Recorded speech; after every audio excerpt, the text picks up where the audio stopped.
some cool stuff you can do with the page setup in Google Docs.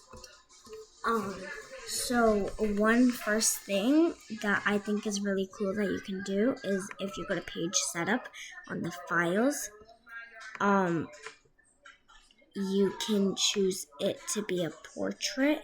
If you choose it to be a portrait, it just makes it a little bigger. I just cut out some of it because I don't think we're going to be needing to use it all. Like, as you can see, like here is where it ends.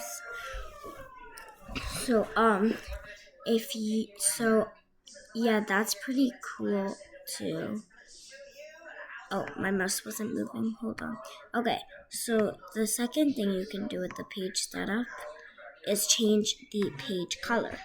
So this affects to every page, but actually it doesn't have to.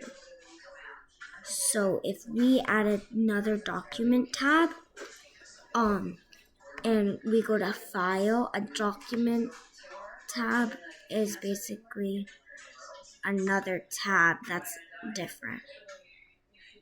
So if we go to tab 1 and press File, Page Setup, Page Color, apply to this tab, this is what we want. Because if you have more tabs, it's going to be applied to this tab, not selected content. And then you can change the page color. I'm just going to choose this green, deep, okay.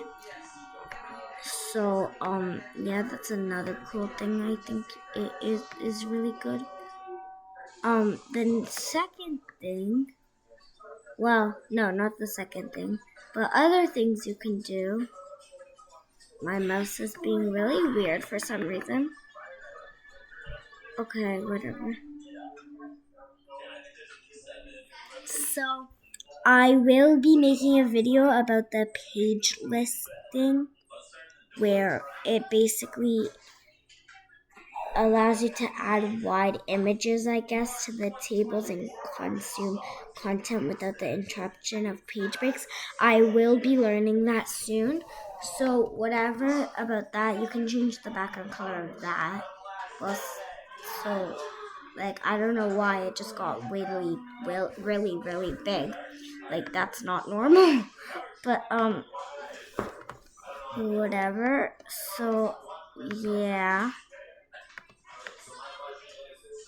And then let's just change this on default to make it the same size.